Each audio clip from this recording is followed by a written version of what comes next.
Hey guys, welcome back to the channel. I am doing a big brake kit on this 2nd gen Tacoma, and I'll be doing a rear fender trim if I have enough time today. This is after work on a weekday, so I might have to do that tomorrow, but we'll see if we can get around to doing both. Knock it out at once. Anyways, let's check it out.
Time lapse definitely made it look a lot easier than it was.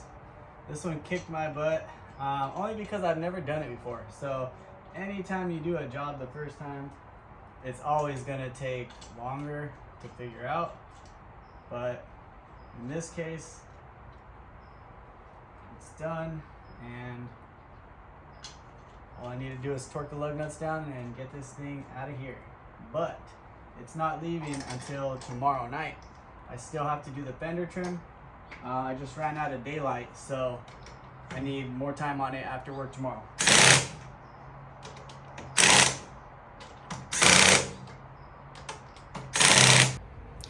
Just like that, it is the next day, and I'll be doing a rear fender trim on this truck.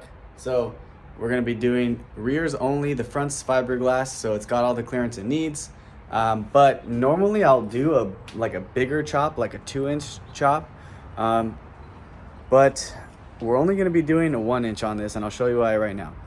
Looking at the rear, that's completely stock right there. And you've got the front, that's fiberglass aftermarket.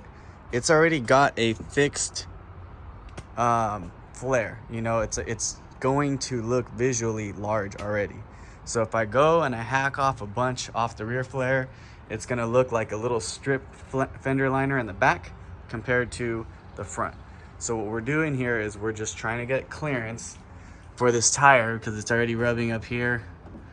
And we're going to open up some space right here, but it's just minimal for visual appearance and proper functioning, versus just hogging it out and getting the most room as you can. So obviously the most room would be the best for tire clearance, but we're doing the best of both worlds here, visual and tire clearance, and mating them together as best as we can.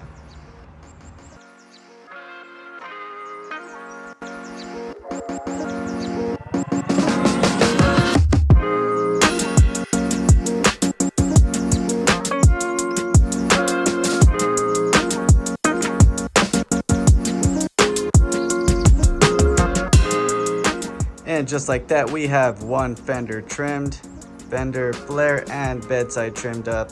That is the old stuff on the floor. And we'll swing around right here and check out a stock setup. So We had to remove the fender liner inside, and as you can see in here, when I cut an inch off, that whole lip inside comes off. So we took an inch out and just a little bit more on the bedside so that when the flare goes back on, you don't see it. That's one of my favorite things I like to do. So there is metal behind there, but it's far back. So just keep that in mind if you're doing it on your own truck. But either way, we'll jump over to the driver's side and get that knocked out.